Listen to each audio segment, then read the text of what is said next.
what seems to have happened in the West is we've overemphasized left brain measurements. I'm not, again, I have to be careful. I'm not against measurements. I'm just against over precise measurements that don't necessarily tell you what's really caused what. But we are told, it's almost better to be certain and wrong than to be to present to your bosses a kind of degree of caveating about it. They won't mind if you're wrong. They just want you to be certain. Welcome to Purposeful Empathy, a show that is dedicated to amplifying the voices of people from across the globe who understand the world needs more empathy and are doing something about it. This season includes 25 incredible episodes devoted to the inner development goals. Based on the science of personal transformation, the IDG framework represents 23 skills needed for today's world. And of course, empathy is one of them. You won't want to miss a single episode, so hit the subscribe button now. Thanks for watching and enjoy the show. Welcome to a new episode of Purposeful Empathy. Today I am joined by Dr. Jean Boulton, a theoretical physicist who earned her graduate degrees from both Oxford and Cambridge University. Since the mid-1990s, Jean has been deeply committed to the science behind complexity thinking and its implications for the way we live and work. To that end, she is the lead author of Embracing Complexity, and more recently the sole author of The Dao of Complexity, a book that explores the remarkable resonance between complexity and Taoism and connects ideas from quantum physics, brain science, political theory, and economics. She is a fellow of the Institute of Physics and a visiting academic with the Department of Social and Policy Sciences at the University of Bath and with Cranfield School of Management. She teaches worldwide in a wide range of institutions on topics spanning international development, systemic change, engineering, holistic science, management, sustainability, and community engagement. Finally, Jean, in her work outside of academia, she has held executive management positions in large corporations and has consulted to global organizations in the nonprofit and private sectors. I've invited Jean to join this special IDG series because she exemplifies complexity awareness, one of the 23 skills of the Inner Development Goals framework. So welcome to the show, Jean. Oh, thank you. No, it's nice to be here. Thank you for inviting me. Oh, it's very exciting. And I have to say, I was just saying to Jean before we hit record that I'm slightly intimidated by the bio. I did a little bit of research about you and want to pick up on something that you have on your website. And of course, the website will be in the show notes. Your website reads that we're living and working in times that are complex and fast changing. So you invite us to consider the pandemic, climate change, rising populism, geopolitical unrest, just to name a few issues causing turbulence in today's world. Now, as a scholar, you grapple with some very important questions, including how do we make sense of the world in these turbulent times? And what can we do in a world of increasing connectivity, polarization, and fragility? I wonder if you could share your backstory to how you came into this world of complexity, science, and what it means for the world. Yes, well, that's an interesting question. I guess that my background, my upbringing was in a very ordinary Northern English family. My parents weren't educated; they hadn't been to college. They were keen and interested that their children kind of got on, but there was something very grounding about having a very ordinary family that always interested me in finding ways to express complex ideas in simple ways or getting to the nub of things, in the sense of it, had I not been able to do that, I wouldn't have been able to talk about many of the things that were going on for me. So that was quite an important starting point for me, that just kind of the groundedness of living an ordinary life with an ordinary family. I then, for some reason, have always been interested in the kind of what I now know are big metaphysical questions, like, well, why are we here and where are we going and what's the world like really? And what the kind of what's it all about question. So I came across Taoism and Buddhism and many philosophies and ecological thinking as a teenager. So when other people were doing, I did fun things too, but I was quite a bookworm and quite kind of interested in these ideas. Yeah, also, I decided to study physics, and looking back on it, I think that it has given me both a very integrative view of things. So my PhD was in quantum physics, which is, as I often say, addled my brain early because it kind of confounds. It's paradoxical. It confounds belief. It questions whether there is a reality and what that means, etc., etc. And some of the more recent work on quantum physics is very interesting. So there was something about both a desire to get to the nub of things in an integrative way that was also created a kind of criticality in my thinking around grappling with quantum physics at an early age, and those things kind of led on, I think, to this kind of this interest in how do we really express and understand the complexity of the world, and indeed are there similar kind of processes and ways of understanding and ways that things operate that are surprisingly similar between the brain, galaxy, society, community, and these kind of very big issues that you raised about the kind of socio-political economic environment that we live in. So my theorizing in some ways is to take these ideas of complexity, notice that they have some similar resonances in very different places, whether you're looking at the small or the big, and then start to think about what that means for trying to create change. So I hope that's a bit of an answer of these kind of pivotal points that created my nature, I think, and the way that I approach problems. Well, that's a fascinating backstory. And I just wonder, as a headline, do you feel in having studied complexity that are you hopeful about the future? Yes, because in one of the ideas of one of the kind of central ideas of complexity is in a sense is both that it gives you an understanding of how things balance, it gives you an understanding of how things unravel, and it introduces the idea of emergence. Emergence is sometimes talked about like an unknown unknown, that things may happen that we couldn't possibly have imagined. And so I'm left with the feeling that things are pretty dire in my lifetime. I don't think I've seen a global climate, using the word in the broadest sense, this dire in every possible way. I have not seen anything that makes me feel this concerned. But I also feel two slightly related things. You never know. Look at the end of apartheid, look at the fall of the Berlin Wall, look at Nelson Mandela, 22 years in a prison cell, holding his nerve in some ways, holding his values, and then being able to hold this transition into the end of apartheid and a post-apartheid world. So you never know. Look at the end of slavery. There are many things. I'm sure when you were a Roman, you never thought there'd be the end of the Roman Empire. So things collapse, things transform. You never know.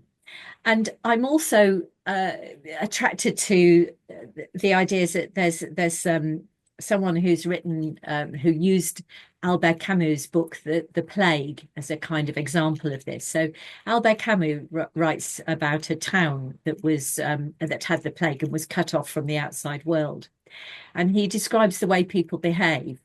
So in a crisis, some of the people in the story barricade themselves up, steal all the food, drink all the wine, and try and keep themselves safe, and they're greedy. Other people decide to, have wild parties and, sleep with as many people as they can because the end is coming. And the doctor, who knows more than anyone what's likely to happen, operates as if keeps going, keeps working with his values, keeps trying to help people, despite the fact that it may be unlikely that things will happen. And Clive Hamilton, who wrote about this, talks about active fatalism. So it's like face up to things, despair, and then pick yourself up and act with integrity, with authenticity. Do your best to take the next few steps that you can, and you never know. So that makes me hopeful. And, you know, when you look at it, there's many stories that Václav Havel talks about the power of the powerless in his book on the Velvet Revolution in Czechoslovakia. You know, things seem absolutely dire. And then what he describes in that is a sort of pre-political stage, a kind of let 100 flowers bloom stage, where people start to just they have nothing to lose. They are so frustrated at being so downtrodden and so poor and having nothing that they start to act, you know, they start to be themselves in some ways. And that movements sometimes start in a very uncoordinated way. And, you know, things change. So I do feel hopeful. Yes, I hope that helps to explain it. Well, I love it when somebody has a PhD in physics and you feel like I sense, well, obviously, especially since we're going to be talking about your book, The Tao of Complexity, that there's a philosopher with a scientist, you know, that those are married in I guess your worldview. Okay, so let's go into the Tao of Complexity. You place emphasis on seeing internal skills as integrative, the need to work with heart mind. I would love to explore that a little further, and the importance of seeing the big picture at the same time as spotting tiny shifts and working with paradox. So that's a lot. Yeah. Can you expand on all of that? Tell us about your book. Well, I won't say I'll hold the book up to show you that there's a lot I could say about the book. The book is a kind of coming together of ideas of complexity, with noticing that the Tao Te Ching, this 5th century BC book that takes a processual view of the world, a world in process, a world in flow, there's a strong resonance between the two bodies of knowledge. So that was a kind of starting point. And I describe the Taoism, I describe a processual view of complexity, a sort of development of complexity in some ways, that is the subject of the book, as well as looking at the implications for the individual, the organization, and tackling these global issues that you mentioned at the beginning. But one of the things that I feel, I notice, for example, under complexity awareness, you've got that as a thinking process, and I guess what I've come to feel, and notice some of my heroes in this field have in the past. Some of them are no longer here. Where people end up is that under knowing about the complex world is a kind of it's a right brain as process as much as even more than a left brain process. It's a felt experience as much as it's a thought through analytical experience. So this is something I explore in the book, this kind of idea that there isn't, that the Chinese have this word Zin, which means heart mind, and they don't, as we do, distinguish the two. You know, this is a feeling, this is a thought. And I remember a colleague of mine who was a theoretical biologist, you know, so a great mathematician. And as time went on, he talked more and more about a science of qualities. He would describe which is a slightly different point, but he would describe, for example, how a good medic, when you come into the room, an experienced medic is looking at the pallor of your skin, is looking at how you walk, he's looking at your handshake, he's getting a sense of your health. It's not just something that can be kind of, you know, destructured into just your heart rate and your blood pressure and, you know, and your you know, the blood test that you could have done.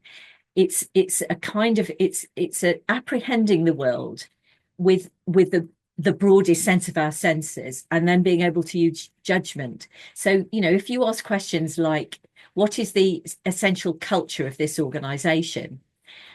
we couldn't pin it down analytically, but if a group of us in a critical way, in the sense of having a criticality about the way we approach that, we might home in, through asking questions and observing what was going on. We might home in on the nature of the culture of this organization and compare it to the nature of that organization.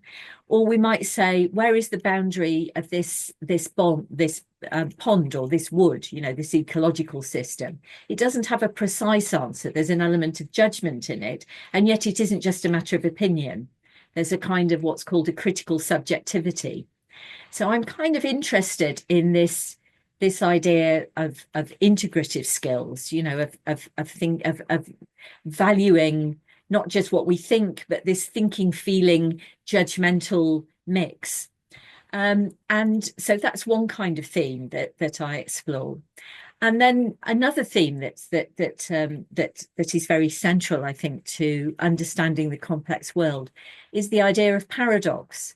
That in an analytical left brain way, we want to find the right answer or the best way or the way to roll out or whatever it is. But the paradox is, if you take, for example, something like freedom and responsibility, or, consideration of others versus consideration of myself, it's a paradox. I'm going to have to make judgments in between the two. I don't just want to be, a doormat, but I want to consider other people. But what does that mean? How do I balance their needs with my needs?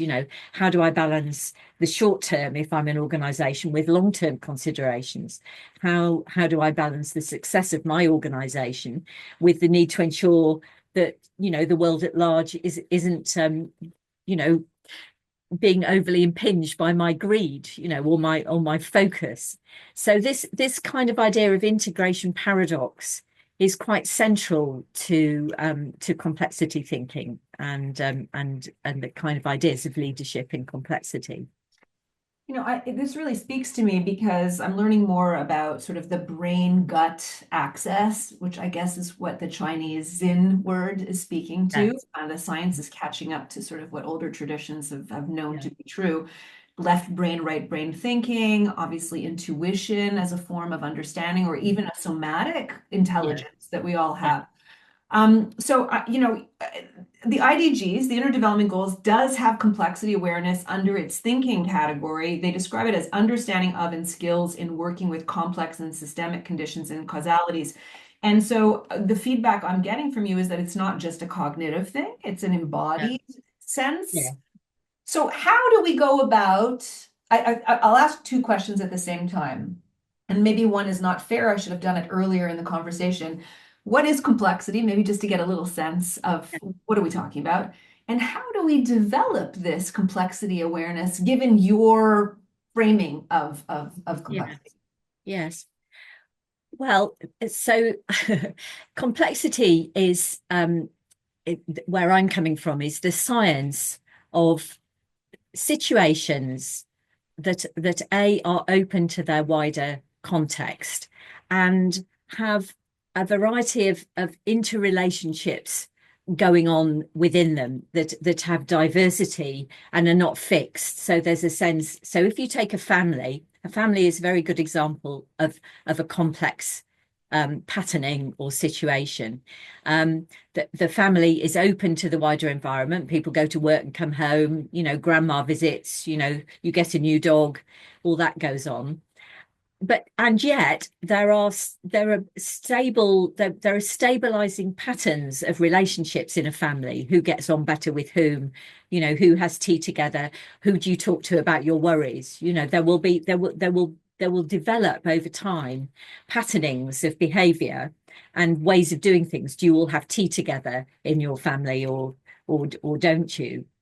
And so a complex situation that sustains itself needs to be open to its wider environment. It needs to have some exchange of energy and resources with its wider environment. It needs to potentially have reflexive relationships. In other words, the way patterns get established in, say, a family is that, mum does something to this, mum asks this child to do something, and this child comes back to mum, and they kind of develop a kind of rapport and an engagement, which is different than the way she handles her son, and indeed is different if her son is there. She treats her daughter differently. So we know all this. But the interesting thing that would take longer to unpack is that, you can imagine communities are just like big families, societies are just like big communities. But when you look at the science of galaxies or the science of ecologies, you find these same intrinsic characteristics, intrinsic ingredients, relational diversity and openness to the wider environment kind of are the thing that creates the kind of patterns there. And the paradox is, and again, you can understand it in relation to a family, that in a healthy family, those relationships and ways of doing things have some flex in them. So let's suppose the house burnt down or there was a terrible accident. The family could regroup. It could go to a new house and it would know how to operate. Or, if somebody was really ill, one of the other children could step in, or dad could do mum's role, or, whatever it is. So there's a sort of healthy balance that you can understand in this. But you also see families that are very chaotic, or you see families that are very rigid.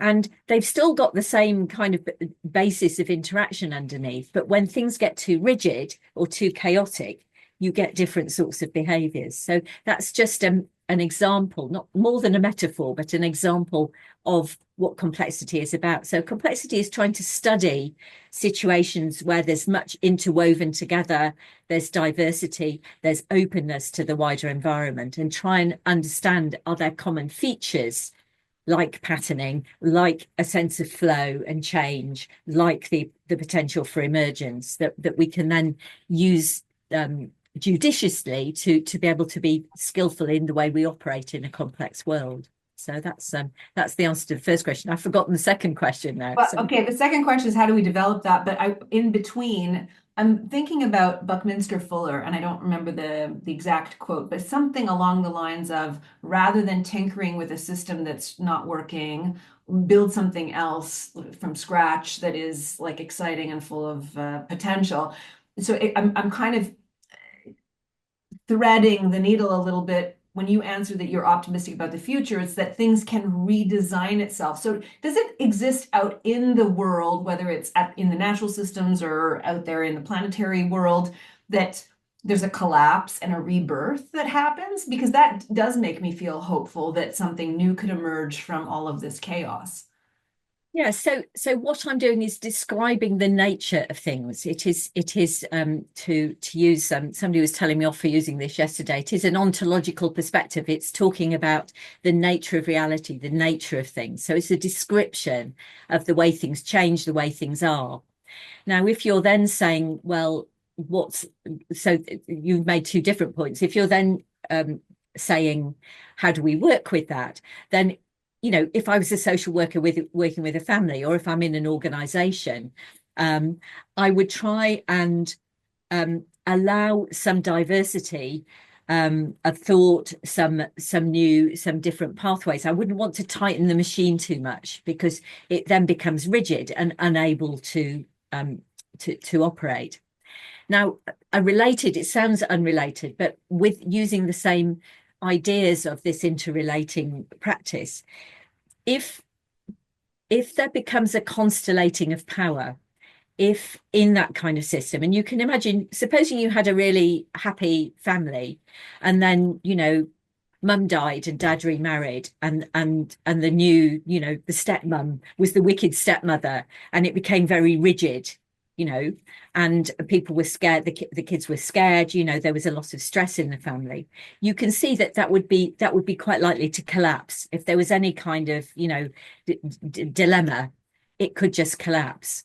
And one of the ideas that comes in this kind of flow idea is the idea, in a way, of a life cycle, that there are times when things get so rigid, so unequal, so full of power, such inequality. Looking at the bigger picture, it may lead to collapse, but out of collapse can become rebirth. So I think it doesn't always need collapse, though. That's the point. Sometimes you can have something new bubbling up, without having to wait to the bitter end. Sometimes things just collapse. So you're right. Love that. That is actually a very hopeful frame. So back to the question of how do we learn to develop complexity, awareness? I mean, let's start with your book, right? I do want to circle back to Taoism because I feel like we haven't really touched on that nearly enough, and I think there's a lot to say there. But could you point to a few ways that people could develop a sense of complexity and keep that in mind as we go about making decisions and working with people? Yes, it is. What's really interesting is when I used to talk to my mum about this, my mum would say to me, tell me what complexity is. And then she'd look at me quizzically and she'd say, but isn't that common sense? I know that. One of the things that was really stuck in my mind, it was actually in East London working with a charity that worked with people who were kind of marginalized around health. And there were many people from other parts of the world. And I remember giving a talk like this and standing in the lunch queue. And in front of me, there was a Somali woman talking to a Bengali woman. And the Somali woman was explaining what I'd said, and she got it perfectly. And the point is that people who take notice of the world around them understand. They're not surprised by anything I say. They know that's the way the world works. They see emergence, they see systemic patternings, they see what creates stability and what doesn't. What seems to have happened in the West is we've overemphasized left brain measurements. I'm not, again, I have to be careful. I'm not against measurements. I'm just against over precise measurements that don't necessarily tell you what's really caused what. But we are told, it's almost better to be certain and wrong than to present to your bosses a kind of degree of caveating about it. They won't mind if you're wrong. They just want you to be certain. So we have to kind of unlearn something, because the power issues, if I want to succeed in my organization and be well regarded, I've got to be certain, I've got to be clear, I've got to know the way. So it gets in the way of people embracing what they know. They know if I tell them that there was a right way to bring up their family, or a right way to dig their garden, they would say, no, there isn't. My garden's different than yours. It's, they would bring in the contextual, connected nature of things. I've just got somebody working in my garden now. We're talking about where the light is and what will grow and what the soil's like. We know all that, but somehow we leave that behind and we go into this kind of magical world in organizations about what has caused what, how do we create a strategy that will work. And this theory is not saying, well, you throw all that away, but it's like, how do you have more flex in that, more reality? How do you respond to changing circumstances? How do you adapt? All those kind of things. So I think partly in, can you develop this awareness? One of the things I do with groups is, for example, I'd say, have you been involved in strategy development? Yes, everybody says yes. Then I say, well, keep your hand up if it went to plan. And of course, one or two people keep their hand up, but by and large people don't. And then I say, well, what stopped it going to plan? And then they tell me, well, the world changed around us. There was new competition. There was a pandemic. We didn't have the resources. The neighbouring department didn't do what it said. So they then describe the complexity of the world to me.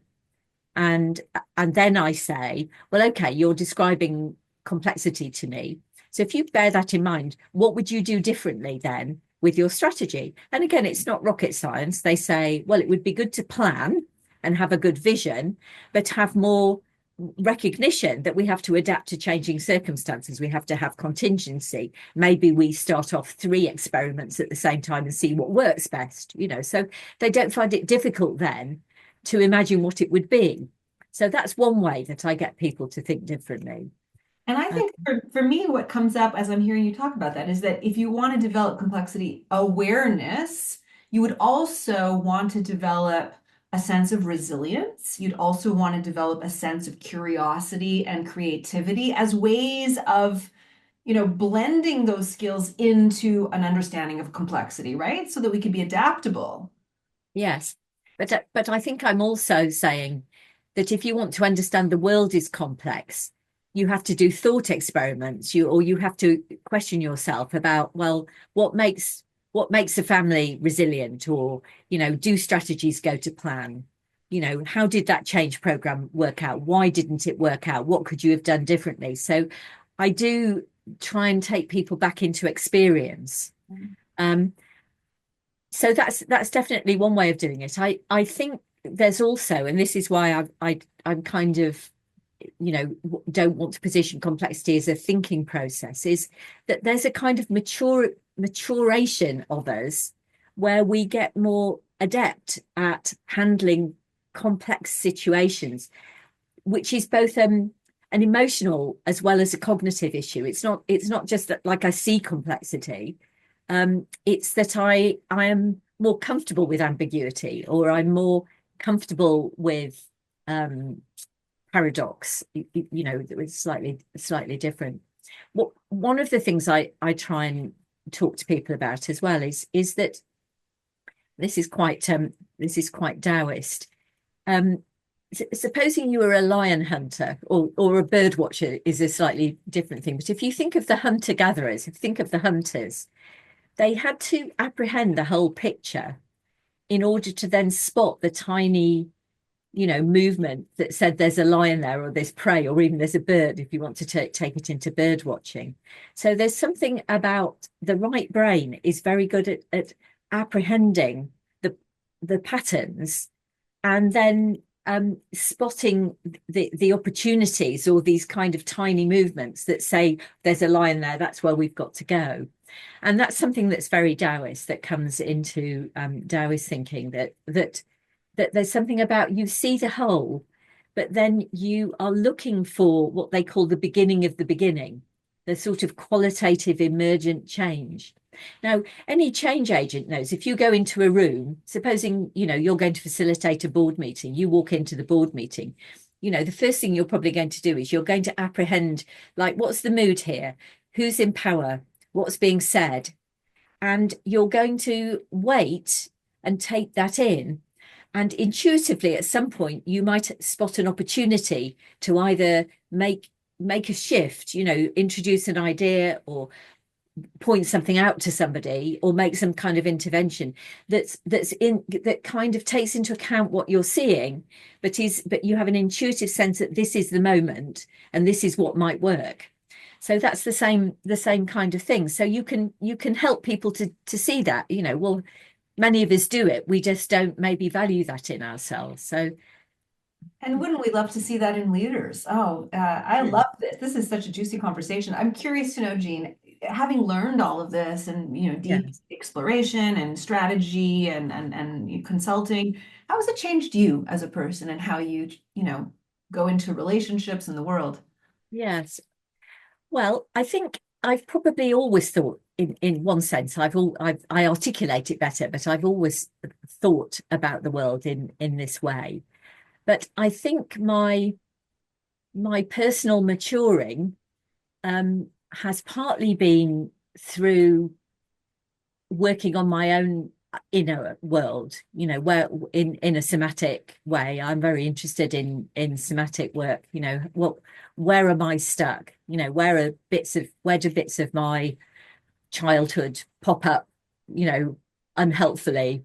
So I am interested and conscious about that there's a sort of inner work that has to be, that's not just about thinking. Again, it's a sort of mixture of the somatic, the practice, the showing, the facing up to myself. And something, again, Taoists talk about a lot, is how do you cultivate yourself, but with the future of everybody in mind. So it's cultivating yourself not for yourself, but for your role in the kind of the co-creating the future path. There's a phrase in Taoism: the path is made through walking.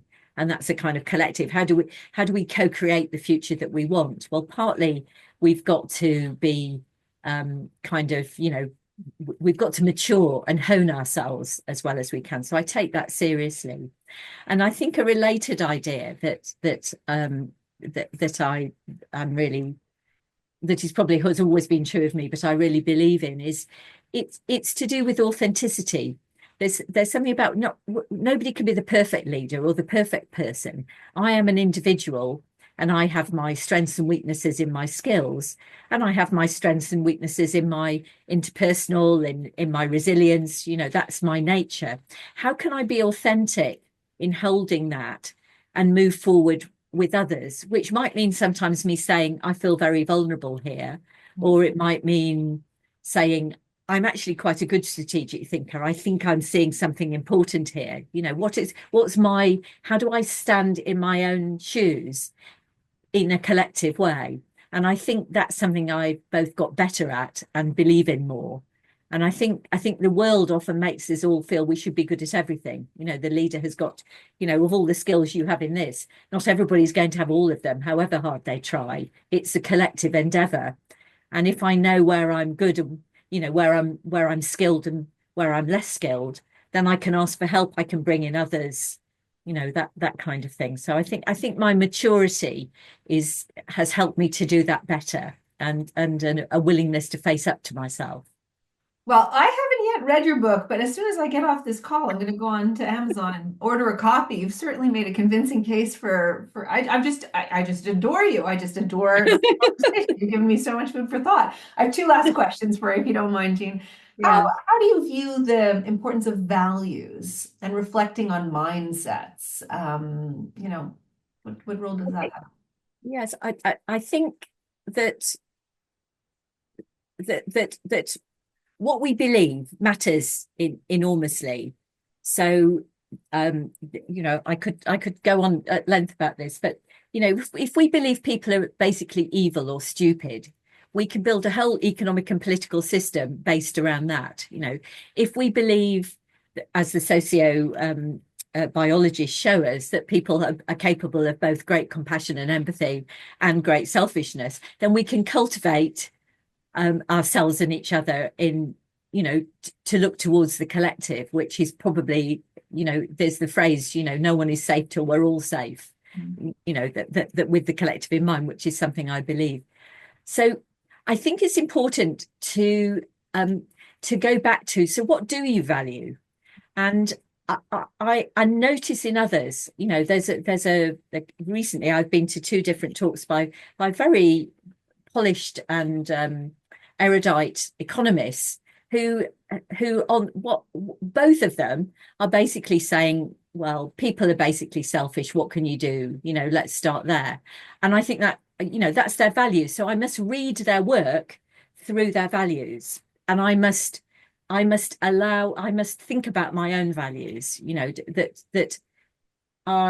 So I think values drive behavior enormously, as do beliefs, as do mindsets. So if you have a mechanical mindset, if you believe that the way to get on is through having power over people, through having efficiency, through making things work in a particular way, then that's what you'll do. And if I'm interested in challenging mindsets and in getting people to reflect on values. And I think they're more important than methods. I think people get very excited by methods, and I agree. I agree that we have to have ways of doing things. But if we don't change our mindset, I think Einstein said, if you don't change your mindset, you'll just keep doing the same things in the same way. So reframing, getting each other to reframe, getting each other to being conscious of my own values and living my values as opposed to espousing my values is, I think, of fundamental importance to. Yeah. Well, maybe unknowingly you've made the case for getting off social media a little bit. I mean, I think that cultural hegemony and just sort of the narratives that are circulating out in the world about who we are and how we should live our lives, we really need to sort of stress test that and say, is that true? Yeah. Yes. Yeah, no, absolutely. So at the end of my conversations with guests, I always turn to the last question, the same last question, because I never know what I'm going to get as an answer. And I always find that it ends on a sweet note and no pressure. If you, since this is a podcast about empathy, if you could think of a time in your life when you were on the receiving end of empathy and what that meant for you. Yeah. Well, I'm going to tell you a story. I was thinking about this that happened last week, and was quite a turning point for me. And I was working with in Athens, contributing to a program on social change with people from all over the world. It was a kind of remarkable program. There were people there from, from Georgia, from Sri Lanka, from Uganda, you name it. And it was being held by uh, uh, three people uh, who were considerably younger than me, and one was from Kazakhstan, and one was Russian and was living in Berlin. I mean, it was kind of remarkable. And we went through the first day, and we've got this very disparate group of people there, and the people who were holding the whole thing, who designed it, were really wanting me to really push this group into thinking about complexity, thinking about big picture issues, methods of doing it. And we got to the end of the first day, and you could see that people were just confused. It was a lot to take in. They were tired. I'd kind of wondered if it was just going to be, we were just going a bit too far. So we get to the end of it, and one of the facilitators asked a question of, well, how are you feeling about complexity? And it's a bit like, stand over here if you're really comfortable, stand over here if you're not. And there's a kind of, stampede to the end. And I felt absolutely dreadful. I always feel this always happens, any kind of change program. You're trying to hold something difficult because you're trying to move people into a changing position, to see things differently. And this is the bottom bit, and I'm tired. It's been a very hot day. We're in a hot position. And I felt quite upset. Golly, I can't do this anymore. I haven't got the resilience to do this anymore. And the two women, that I said to them, I said, I really am tired. I can't come out for dinner. I'm tired. So they said, well, let's go out just for a glass of wine. We'll go on to dinner with the group. Let's have a glass of wine. And I'm sitting there, and in my own mind, I'm thinking, do you know what, Jean? You can't do this anymore. You're too, you're past it. You're too old. You can't do this. It's too much for you. And I said to them, and it was a real moment, like, what am I going to do now? And I said to them, you probably don't know how old I am. I'm not going to tell you, by the way, on a podcast, but and so, because I was, I'm considerably older than them, and they were surprised, and I said, I just don't know whether I can do this anymore. And there was an empathy that, with one of them in particular, she just looked at me, and we understood each other, and she was so empathetic. I really could. Well, in fact, tears came into my eyes, and it was such a moment, of empathy, where she saw me, and I felt seen. I mean, by both of them, but particularly by one of them, and it made such a difference. It was just being seen. It made such a difference, and we had a conversation. I went home then, and I felt better. And the following day, we had a conversation. And I was saying, you know what? I'm used to having to hold this on my own. And, you've kind of helicoptered me in. But what they were saying is, what we need to do is we need to work much more closely with you. You don't have to hold all this. We can hold it together. We didn't want to intervene or intrude, but we can do this together. And the following morning, we worked seamlessly as a team. They helped me. I just completely relaxed. I was able to talk about the things that I went, and we turned the group round. And by the end of it, they thought we all walked on water, and they got the ideas. But that moment was such a tipping point, and it made me realize how I end up feeling like it's up to me to make things work. I've got to do it. And so it was that empathy shifted something in me that allowed me to engage and be held and admit my vulnerability to do with, age and lack of resilience and, tiredness and things. So I hope that's a good story, but it was a very telling moment. It's stayed with me. It feels like something's changed in me as a result of that. So I love that story because I've taken to saying that through the years of research on empathy that I've done, I've come to two conclusions. One, the world needs more empathy, but two, empathy is our superpower. And I feel like we have access to empathy as humans. It's part of an innate trait that we have. And when we decide to turn up the volume of empathy, it's so beneficial to the person on the receiving end, as you've just described.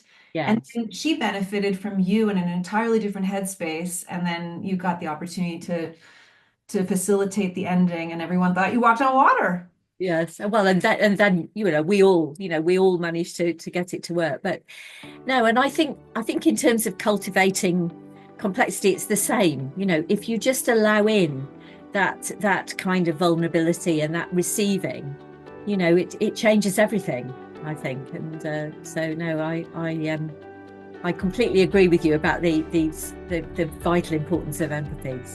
So Jean, please hold up your book one more time, the Dao of Complexity. Let's get a copy, all of us who are watching and reading. Thank you for your time, your passion. This has been a wonderful conversation. Thank you. No, thank you. I've enjoyed it too. Thank you for inviting me. We'll see you next week at Purposeful Empathy. If you know someone who'd benefit from this episode, please share it with them. Post the link on your socials and hit the subscribe button now. The world needs more empathy, and you have an important role to play.